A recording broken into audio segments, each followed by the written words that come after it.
I'm really terrible. I'm gonna tell you guys something and you're gonna be like, ugh.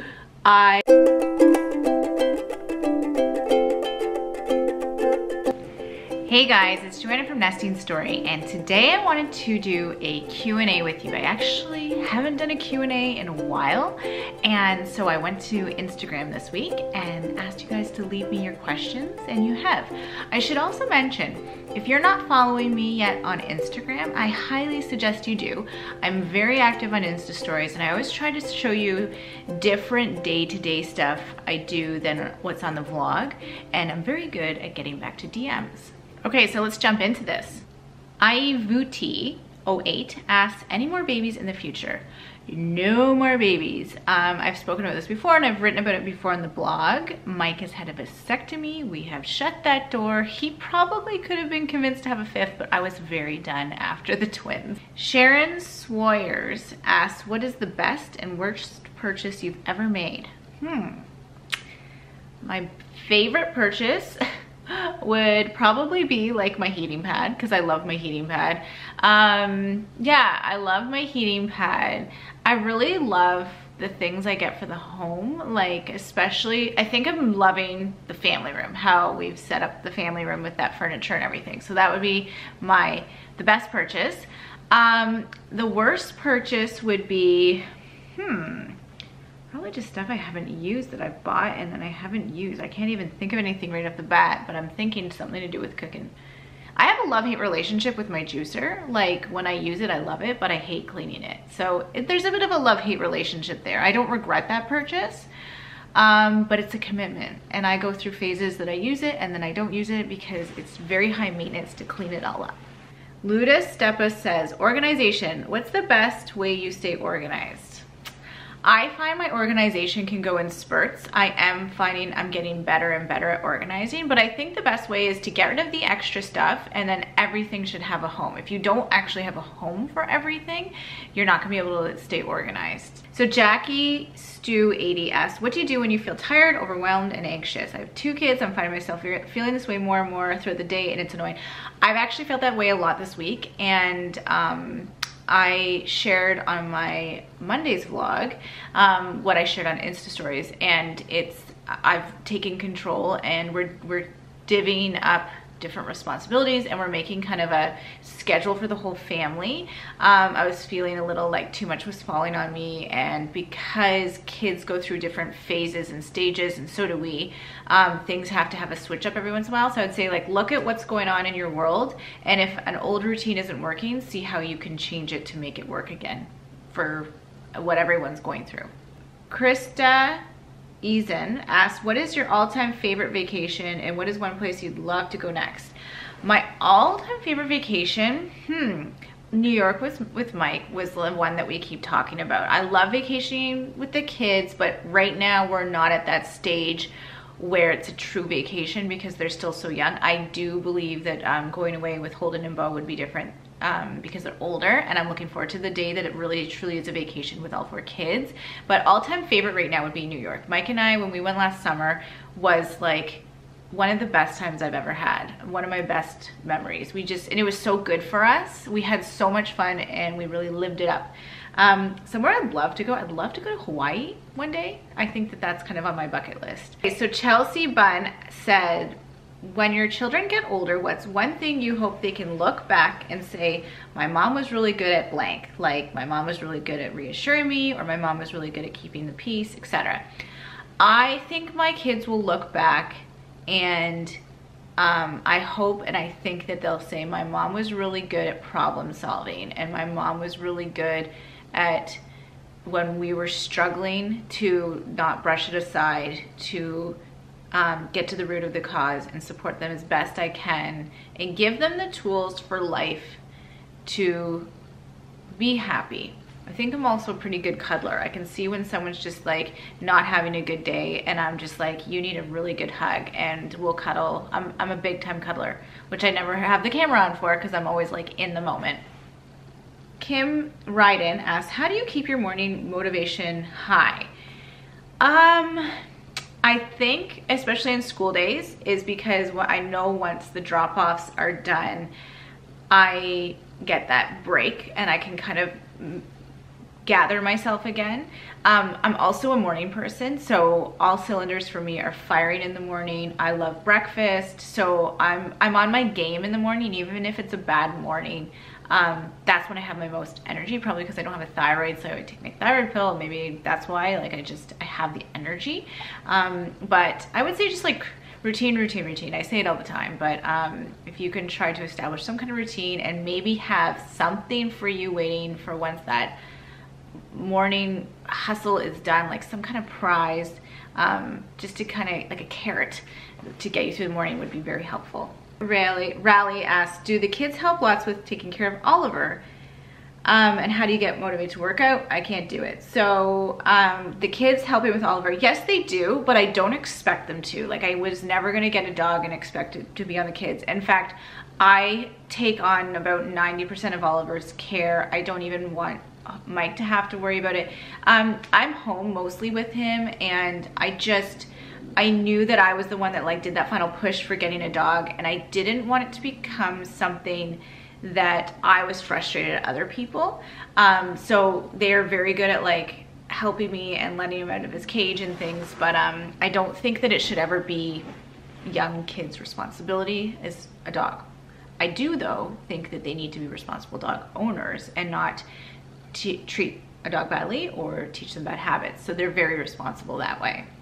And then to stay motivated working out, I'm struggling with that one. I'm getting a bit better. I've signed up for a 10K in May. I'm definitely finding the fact that I have to already walk Oliver every day forces me to get out anyway. So half the time I'm running with him, which is really good. Devian96 asks, was it ever difficult coming up with middle names for the kids, or was it easier? Very easy for us because we use family names. So Holden's middle name is Michael after Mike. Bo's is Bianca after great grandmother. Everly's is May after my grandmother's middle name. And then Mia's is Lillian after a great grandmother as well. So it was kind of easy. We kind of knew we just wanted to incorporate some family names into the middle names. Okay, so Kaylee Ashton 6 has a few questions. So I'm gonna fire through these. What are some staple items in your closet? A good pair of high-waisted jeans. I love my pink kind of baggy but dressy sweatshirt from Gap. Some really nice hoodie sweatshirts. I like my casual clothes. I'm really into flowy tops that are open in the front with a cami underneath, and a couple good pair of long necklaces. And then a comfortable pair of shoes that has a low heel. I've kind of ditched the idea as much of having these like high heels unless I'm at a wedding or something. Comfortable shoes with a bit of a heel that are neutral can go with quite a few outfits. She also asks, what is your skincare routine? You always have amazing skin that looks smooth even without makeup. I'm really terrible. I'm gonna tell you guys something and you're gonna be like, ugh. I almost never wash my makeup at the end of the day. I sleep with my makeup on. It's so bad. It's so bad, I know. I really do though. And it's awful. And I mean to break the habit, but I think because I have such clear skin and it hasn't seemed to be affecting my skin. I don't need motivation. I have good genes. My family has never been very prone to acne. So I will tell you what I do. I do do things that keep my skin clear. I avoid sugar. Like I rarely have sugar. I really don't. And anytime I do start getting into sugar, even if it's a little piece of chocolate a day, I break out here and sometimes around my mouth, like my chin, but mostly on my temples. So sugar is my trigger. I try to have a lot of good fats. So a lot of oils and avocado and nuts and salmon oil, like that type of thing, which I think helps my skin. I do put a daily moisturizer on every morning. I'm trying to get better with wearing SPF, at least in the summer. And I really like to put like a toner on or a primer on before I put my makeup on, which I think just gives it like a very clear look. I drink a lot of water too. I think a lot of what you eat and drink impacts your skin a ton, but I never do masks. I never do the eye masks. I probably should, but I just think I can't even, I don't know, it's like more stuff and it's more things. I will see. I wash my face with Spectra Gel too. Okay, Chloe Jade 87 asks, tips for potty training. When did you start with all 4 and what did you do? I started with all 4 around age 2. I'm very about like, my kids will kind of tell me when they're ready. Eventually I started to just use pull-ups here and there. I would buy them some cool underwear, get the potties out. It was a back and forth for a while, and I find especially with the twins, they just kind of decided when they were ready. So Mia and Everly are now completely potty trained during the day. They're still wearing diapers at night. I bought some pull-ups for nighttime, and my goal is basically, they turn 4 in July, they go to school in September. My goal is this summer to really try to do the nighttime thing. I always have waited till around age 4 to tackle nighttime more seriously. If they're ready earlier, great, but that's when I start to actually make an effort with the nighttime potty training. But biggest thing is kind of relax about it. Rewards, I would say, like, have a sticker chart, and then after, you know, 4 stickers or 7 stickers, you go to the dollar store, they can pick something out. I find that also works well. So Lindsay Howitt from Singapore asks, if you're going to take all 4 kids out for a special treat or to celebrate, where do you go and what do you do? We go to a restaurant occasionally with them, which is working out quite well. We love Jack Astor's, which is here in Canada. I find that's like a very family-friendly restaurant that I like.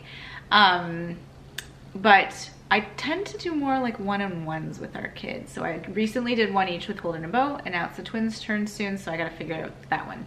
But I prefer to do fun things like a bike ride or pull out the Play-Doh. Like, I'm such a homebody, so I don't tend to go out with all 4 kids a lot. Mike Moore is the parent that likes to do that. Jewel Mir 96 asks, what do you and Mike do to stay close when he works long hours? So this is part 1. Date night. When my work started getting busier and when we had 4 kids, we realized we had to have date night every week, and almost every week, unless there's something that happens. Our babysitter shows up every Thursday, we go for date night, and we can reconnect that day. We also spend a lot of time in the evenings together. We are big TV watchers, despite me trying to break that habit for myself. I love my TV and my series and my movies, so we do that together. But date night is very, very important for us. And her second part is, where is our favorite place to go on date night? Hands down, and I'm sure if you guys watch the vlogs, you could answer this, the VIP movie theater, where we can order our dinner in the movie theater and get wine. Like, that is, for me, probably my favorite thing to do. And I think Mike too. We love it. It like brings us back to being teenagers, and it's so fun. We love that. There's so many amazing questions. I can't get them all to you guys in one video today. So what I'm gonna do is I will be filming a part 2 for this, which will come out in a couple weeks. I also just got a call from the school. Holden's got a sore throat, so I'm gonna go pick him up. I'm gonna go put my mom hat on and go be there for him. So if you haven't subscribed, I'd love for you guys to subscribe, and thank you for all those great questions. I actually find Q&As so fun. And stay tuned, because I will try to get to all the other questions in my part 2 of the Q&A series in a couple weeks. See you guys soon. Bye.